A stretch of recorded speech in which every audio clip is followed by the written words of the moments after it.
नमस्कार मित्रांनो, पुन्हा एकदा तुमचं स्वागत आहे इन्फो मराठी 24 या यूट्यूब चॅनलवर। मित्रांनो, होळीपूर्वी कर्मचाऱ्यांसाठी मोठी आनंदाची बातमी आलेली आहे। त्याबद्दल एक महत्त्वाची बातमी घेऊन आलेलो आहे। बातमी आहे होळीपूर्वी या कर्मचाऱ्यांसाठी मोठी आनंदाची बातमी।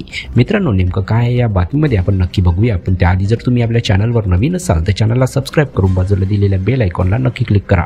व्हिडिओ जर कामाचा आणि महत्त्वाचा वाटला तर व्हिडिओला लाईक करून आपल्या मित्रपरिवारासोबत नक्की शेअर करा। आणि हो मित्रांनो, व्हिडिओला शेवटपर्यंत नक्की बघा, जेणेकरून तुमच्याकडून कोणतीही माहिती सुटणार नाही।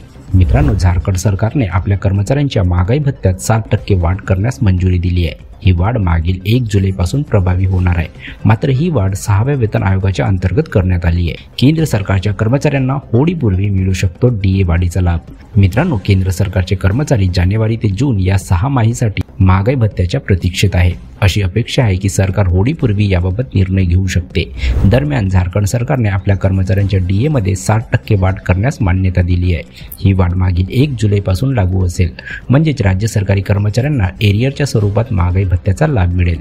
झारखंड सरकारने 6व्या केंद्रीय वेतन आयोगाच्या अंतर्गत ही वाढ केली आहे। या वाढीनंतर कर्मचाऱ्यांना सध्याच्या मूलभूत वेतनाच्या 246% डीए मिळेल, जो यापूर्वी 239% होता।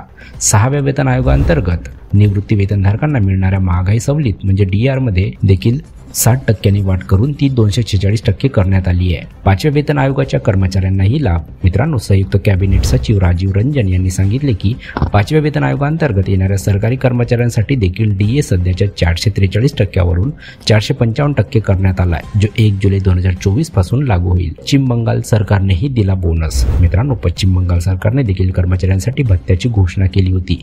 पश्चिम बंगालच्या वित्त मंत्री चंद्रिमा भट्टाचार्य यांनी त्यांच्या बजेट भाषणात सांगितले की राज्य सरकार 1 एप्रिल 2025 पासून राज्य सरकारी कर्मचाऱ्यांच्या महागाई भत्त्यात 4% वाढ करणार आहे। यामुळे राज्य सरकारच्या 10 लाखाहून अधिक कर्मचाऱ्यांना आणि निवृत्ती वेतनधारकांना एकूण महागाई भत्ता 18% पर्यंत वाढून मिळेल।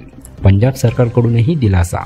मित्रांनो, अलीकडेच पंजाब सरकारने सरकारी कर्मचारी आणि निवृत्ती वेतनधारकांना 14,000 कोटी रुपयाच्या प्रलंबित थकबाकीची देयकास मान्यता दिली आहे। सरकारने कर्मचारी आणि निवृत्ती वेतनधारकांसाठी 1 जानेवारी 2016 ते 30 जून 2022 या कालावधीसाठी सुधारित वेतन आणि सुट्टी रोख रकमेसाठी थकबाकी, तसेच 1 जुलै 2021 ते 31 मार्च 2024 या कालावधीतील महागाई भत्त्याच्या थकबाकीच्या वितरणास मंजुरी दिली आहे। तर मित्रांनो, कशी वाटली ही कामाची आणि महत्त्वाची बातमी?